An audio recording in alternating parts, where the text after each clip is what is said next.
Nah, pertanyaan saya, apakah kalau kemudian sampai pada satu titik karena melihat eskalasi ini mengalami eskalasi, kemudian pemerintah menurunkan, itu bisa menurunkan eskalasi unjuk rasa? Enggak, Oh, enggak unjuk ya? rasa itu terlampaui itu. Jadi Aha.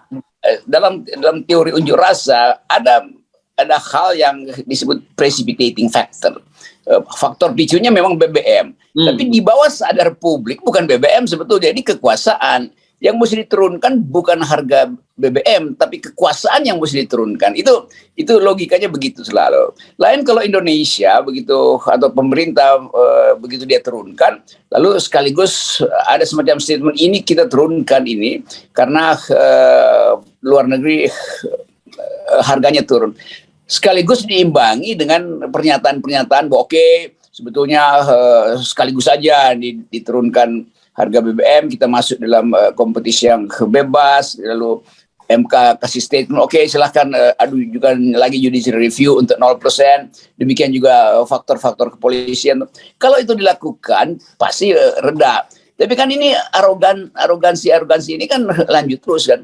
Nanti orang ingat lagi, ya harga BBM diturunkan, tapi pemerintah masih ngacak-ngacak P3 tuh. Lalu mereka menganggap ya itu tipu aja tuh nurunin harga BBM untuk mengelabui pemerintah yang mengintervensi P3 karena dianggap Soeharto Mono Arfa itu nggak pro calon presidennya Jokowi. Kan isu ini udah beredar di WA Group semua, itu nggak bisa ditahan lagi. Jadi sekali lagi BBM itu cuma alasan simpel aja lah yang tidak akan menghentikan demonstrasi itu. Demonstrasi akan jalan terus selama IKN masih mau dijalanin, selama kereta cepat masih ada di situ, selama Morowali itu masih dianggap sebagai tempat penampungan TKA dan informan-informan Cina misalnya tuh. Jadi soalnya karena situasi udah mengubah keadaan. Jadi orang sekarang lihat bahwa ini pemerintah memang nggak becus dan nggak mampu untuk memberi harapan pada publik.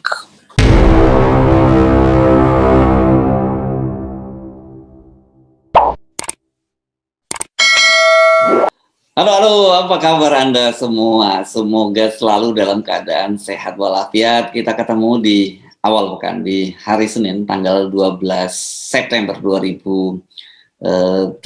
Ini bagian dari gerakan September Melawan, ya, Bung Rocky. Dan itu kan ini namanya bulannya Bjorka. Dan memang biasanya kan kalau di Orde Baru dulu bulan-bulan September ini ada peristiwa penting yang namanya G30 SPKI. Sekarang ini G30 G30B. G30. Gerakan 30 Bjorka. Ya, dan mulai hari ini itu akan ada gerakan aksi besar-besaran. Ada yang merencanakan hari ini, ada yang merencanakan besok. Tapi bisa kita pastikan bahwa besar-besaran buruh itu, bahkan buruh udah mengancam akan 5 juta buruh akan mogok selama 1 bulan, nggak main-main. Kemudian mahasiswa juga mulai turun bergerak. Kemudian PA212 juga mulai bergerak. Saya kira berbagai elemen turun. Jadi kita bisa simpulkan jutaan orang akan turun. Ini ngomong jutaan ini bukan hanya di Jakarta ya, karena ini kan masif di seluruh negeri ini. Tapi tentu orang kemudian, saya kira Anda juga pasti dapat kiriman itu berita lama ya, berita bulan lalu ketika Pak Jokowi bicara di depan PPAD di Sentul, tempat dekat Anda ya. Oh iya, di depan Purnawirawan nantangin orang demo. Iya, dan Pak Jokowi kan sebenarnya terkesan kayak nantangin gitu diabutnya. Dulu naik 10% aja demonya sampai 3 bulan. Ini kalau sampai 100% berapa bulan? Nah, ini sekarang nggak sampai 100%, ya 20 sekian persen gitu. Nah, kalau kita asumsikan ya 6 bulan lah kalau yang kemarin 3 bulan. Gitu ya, Bung Rocky ya. Ya, jadi kan beberapa minggu lalu atau bahkan selama 2-3 bulan yang lalu kan kita bahas terus keadaan yang kita sebut ketika faktor-faktor sosiologis bertemu, maka terjadi crossfire antara legitimasi yang turun tetapi ambisi yang naik tuh, antara ekonomi yang berantakan tapi pameran infrastruktur jalan terus tuh, terutama proyek-proyek mercusuar. Kita hitung itu bahwa bulan September ini akan jadi bulan demo. Saya bahkan sebutkan itu di mana-mana. Ini bulan demo tuh. Dan itu yang terjadi memang, bukan karena kemampuan analisis FNN dan saya, tapi memang secara gampang kita lihat aja faktor-faktor itu ada di depan mata. Tetapi semua faktor yang memungkinkan negara ini berantakan atau pemerintah berantakan itu tertutup oleh ambisi kabinet yang terus menginginkan supaya ada kepastian siapa yang akan meneruskan Pak Jokowi dan dalam pengertian diasuh oleh Pak Jokowi sendiri. Itu konyolnya justru di situ. Kan pemilu itu nggak boleh ada asuh mengasuh, biarin aja publik menentukan. Tapi begitu musyawarah rakyat meledak jadi isu nasional, orang langsung paham bahwa oke, Pak Jokowi tidak ingin tinggal gelanggang. Paling nggak dia mau titipkan seluruh proyek itu pada seseorang. Nah itu mengarah pada Ganjar. Lalu kita paham akhirnya bahwa nggak mungkin lagi ini ditahan itu. Karena orang merasa bahwa Jokowi memang ambisius dan arogan. Menghimpun kekuatan sendiri lalu mengatasnamakan rakyat dengan istilah musyawarah rakyat. Itu poin pertama yang dideteksi itu. Yang kedua adalah kepastian global politics yang meminta Indonesia tegas ke arah mana politik Anda itu, ke arah benua Amerika atau ke benua Tiongkok gitu. Hal yang simple dalam politik nasional, politik global. Karena Amerika ingin hitung potensi dia untuk punya proksi kalau eskalasi China dan Taiwan itu meledak. Jadi itu semua adalah underlying factor itu faktor yang mendasari keadaan hari ini. Nah sekarang kita tiba pada satu problem, bisa nggak dihentikan demo ini? Ya nggak bisa, karena udah kelewat yang disebut critical point-nya udah dilampaui itu. Udah ada semacam persatuan diam-diam antara mahasiswa dengan buruh, antara buruh dengan ojol segala macam tuh. Itu yang kemudian terbaca sebagai ketegangan dalam negeri kan. Dan kalau kita sekarang bicara tentang Bjorka itu juga pasti ada hubungannya dengan kepentingan asing. Yang sering kalau kita bilang kepentingan asing akan mengacak-ngacak Indonesia, bukan.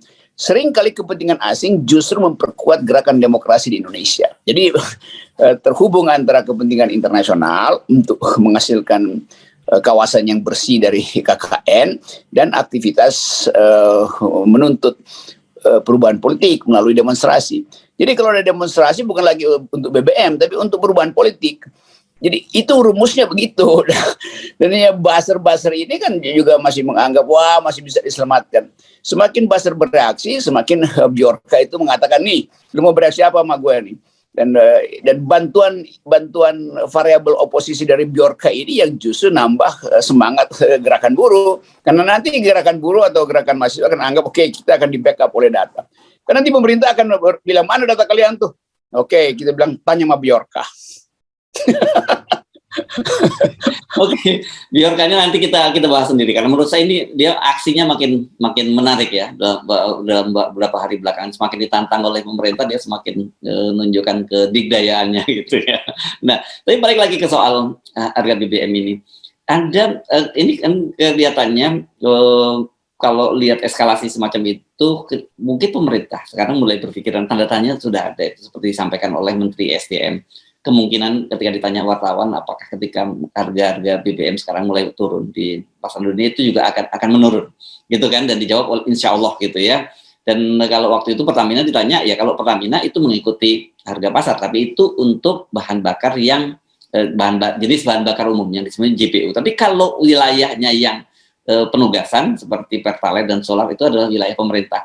Nah, pertanyaan saya, apakah kalau kemudian sampai pada satu titik karena melihat eskalasi ini mengalami eskalasi, kemudian pemerintah menurunkan, itu bisa menurunkan eskalasi unjuk rasa? Enggak, unjuk rasa itu terlampaui itu. Jadi dalam teori unjuk rasa ada hal yang disebut precipitating factor. Faktor picunya memang BBM, tapi di bawah sadar publik bukan BBM sebetulnya, ini kekuasaan. Yang mesti diturunkan bukan harga BBM, tapi kekuasaan yang mesti diturunkan. Itu logikanya begitu selalu. Lain kalau Indonesia begitu atau pemerintah begitu dia turunkan, lalu sekaligus ada semacam statement, ini kita turunkan ini karena luar negeri harganya turun. Sekaligus diimbangi dengan pernyataan-pernyataan bahwa oke, sebetulnya sekaligus saja diturunkan harga BBM, kita masuk dalam kompetisi yang bebas, lalu MK kasih statement, oke, silahkan ajukan lagi judicial review untuk 0%, demikian juga faktor-faktor kepolisian. Kalau itu dilakukan, pasti reda. Tapi kan ini arogansi ini kan lanjut terus kan. Nanti orang ingat lagi, ya harga BBM diturunkan, tapi pemerintah masih ngacak-ngacak P3 tuh. Lalu mereka menganggap ya itu tipu aja tuh nurunin harga BBM untuk mengelabui pemerintah yang mengintervensi P3 karena dianggap Soeharto Monoarfa itu nggak pro calon presidennya Jokowi. Kan isu ini udah beredar di WA Group semua, itu nggak bisa ditahan lagi. Jadi sekali lagi BBM itu cuma alasan simpel aja lah yang tidak akan menghentikan demonstrasi itu. Demonstrasi akan jalan terus selama IKN masih mau dijalanin, selama kereta cepat masih ada di situ, selama Morowali itu masih dianggap sebagai tempat penampungan TKA dan informan-informan Cina misalnya tuh. Jadi soalnya karena situasi udah mengubah keadaan. Jadi orang sekarang lihat bahwa ini pemerintah memang nggak becus dan nggak mampu untuk memberi harapan pada publik. Iya, ya, apalagi sekarang kan sebenarnya dampak ikutan atau multiplier efek dari kenaikan BBM itu sudah terjadi di mana-mana gitu ya. Harga naik, nggak mungkin kita minta turun lagi, pedagang di pasar turunin dong harga BBM turun, atau ojol balikin dong harganya turun kan gitu. Dan ternyata meskipun ojol diberi kenaikan, saya kemarin membaca mereka nggak happy juga gitu, karena mereka nuntut bahwa ini dinaikkan, tapi kan yang justru yang mereka inginkan itu bagi hasilnya dengan operator yang diturunkan. Kenapa? Karena mereka maunya jangan 20%, jadi 10% kenaikan untuk mereka, 10% tetap nggak naik. Jadi penumpang mereka juga nggak mengalami kenaikan yang tinggi gitu. Jadi ya memang ini kelihatannya sudah point of no return ya buat pemerintah sekarang. Ini point of no return, dan akhirnya teman-teman di ojol juga paham bagaimana mereka diperas sebetulnya oleh sistem komputerisasi itu, yang di belakangnya adalah kalau kita pakai istilah-istilah analisis struktural kritis, nilai lebihnya dicuri oleh investornya tuh. Jadi udah masuk pada analisis sosial yang luar biasa, dan itu dikenali sebagai paham analisis struktural. Dan ojol ini walaupun nggak baca teori, dia paham apa yang terjadi karena dia hadapi sehari-hari. Dan ojol juga akhirnya ngikuti apa yang diterangkan oleh Antoni Budiawan, apa yang diterangkan oleh Rizal Ramli, macam-macam. Jadi akhirnya mereka ambil kesimpulan bahwa mereka itu dieksploitasi. Itu intinya tuh. Dan soal kenaikan harga juga nggak mungkin begitu BBM diturunkan lalu harga langsung turun pada saat yang sama. Itu mungkin 3 bulan lagi tuh. Karena begitu sifat pasar kan, dan orang merasa oke, daya beli publik naik, maka harganya nggak usah diturunkan lagi kan. Itu begitu tuh. Kemarin saya suka punya langganan di pojokan Sentul situ, jualan nanas madu itu. Waktu saya berhenti, dia langsung samperin, Pak Rocky, sorry ya Pak Rocky pasti mau beli, tapi saya udah naikin harganya nih. Dari biasanya 4 nanas itu 20.000, sekarang 25.000. Jadi dia langsung kasih informasi sambil dia cengar-cengir. Terus kenapa kayak naikin? Kan Pak Rocky yang bilang tuh bahwa di FNN udah pasti harga naik tuh, walaupun nanti bensin turun. Jadi bayangkan misalnya pedagang kecil itu yang nonton FNN, dia langsung bercanda sama saya. Terus saya bilang ya pastilah. Oke, saya bayar nih 25.000 sekarang tuh. Dari 20.000 naik ke 25.000. Jadi bagian itu memang real dihadapi masyarakat. Dan nggak mungkin keadaan sekarang masih orang berharap tunggu BLT. Kalau BLT datang kita nggak akan naikin. Nggak ada istilah itu. Ya. Ekspektasi kenaikan harga justru yang memicu inflasi. Ya, tapi jangan dilihat cuma komponen nanas saja yang naik 5.000, karena kan di rumah tangga itu banyak sekali komponen, dan itu sekarang semua mengalami kenaikan, dan jumlahnya pasti lebih tinggi dari persentase kenaikan harga BBM kan. Iya, ini tempat saya nih, tempat semua orang minum kopi, nyari kopi enak tuh, karena saya racik sendiri tuh, itu naik itu. Dan saya akan bilang, saya nggak akan naikin harga karena gratis. Saya akan bilang, oke, minumnya bikin lama ya, jangan setiap 20 menit nambah kopi itu. Kira-kira begitu teknik dagang saya nanti. Oke, nah tapi kita di satu sisi ya, kita melihat bahwa pemerintah tetap tidak sensitif. Ya, satu misalnya Pertamina kemarin terungkap dia menyiapkan bonus untuk para direksi dan komisarisnya totalnya 446 miliar gitu ya. Dan kalau dibagi rata-rata satu direksi dapat 35 miliar, komisaris 33 miliar. Kemudian ada pernyataan dari meskipun saya tidak tahu nih apa konteksnya, tiba-tiba muncul pernyataan dari juru bicara di Mahkamah Konstitusi bahwa berdasarkan konstitusi itu seorang presiden yang telah menjabat 2 periode bisa menjadi calon wakil presiden. Dan kita selalu aja melihat itu sebagai sebuah sinyal-sinyal kan gitu. Ini kan banyak sekali pernyataan-pernyataan yang kemudian membuat orang ini kok nggak sensitif ya, kok nggak peka ya. Bukannya sekarang sama-sama fokus menghadapi problem rakyat, tapi masih bicara soal kekuasaan, masih bicara soal kenikmatan sendiri. Kalau misalnya Mahkamah Konstitusi bilang ya 3 periode tidak terlarang bagi si presiden, itu lebih masuk akal tuh, karena memang ada ambisi presiden. Tapi kalau Mahkamah Konstitusi bilang bahwa 2 periode calon wakil presiden bisa jadi wakil presiden, itu sebetulnya itu kacau aja kan. Kan bagaimana kita bayangkan, itu artinya Presiden Jokowi ambisinya gila tuh, sehingga turun pangkat pun dia mau tuh punya kekuasaan. Demi apa? Tentu demi janji-janji bisnis yang belum terselesaikan kan. Jadi dalam pikiran Mahkamah Konstitusi, ya udahlah 2 periode boleh presiden jadi wakil presiden, tapi presidennya harus boneka supaya wakil presiden yang mengendalikan politik kan. Jadi hal-hal semacam ini yang kita sebut kekonyolan tuh, ngapain Mahkamah Konstitusi kasih poin itu? Padahal kita lagi tuntut supaya 0% kan presidensial threshold. Jadi betul-betul dungu ini cara berpikir Mahkamah Konstitusi. Dia ambil isu yang seolah-olah membenarkan, padahal yang benar adalah dia akan bilang memang 20% itu salah, maka Mahkamah Konstitusi minta diajukan kembali judicial review supaya kita proses ke arah 0%. Kan begitu mestinya kemuliaan sebuah mahkamah. Ini mahkamah ngomongin hal yang teknis, itu betul-betul ya norak aja sama MK. Tapi walaupun dia untungnya, dia menyatakan, tapi kan memang secara hukum tidak boleh, tapi secara etis itu, secara hukum itu boleh, tapi secara etis kan itu soal yang berbeda. Tetapi tetap saja menurut saya pernyataan-pernyataan sama dengan itu, dengan pernyataan Pak Jokowi bahwa kalau dalam negara demokrasi ya orang boleh saja bicara soal 3 periode, kan?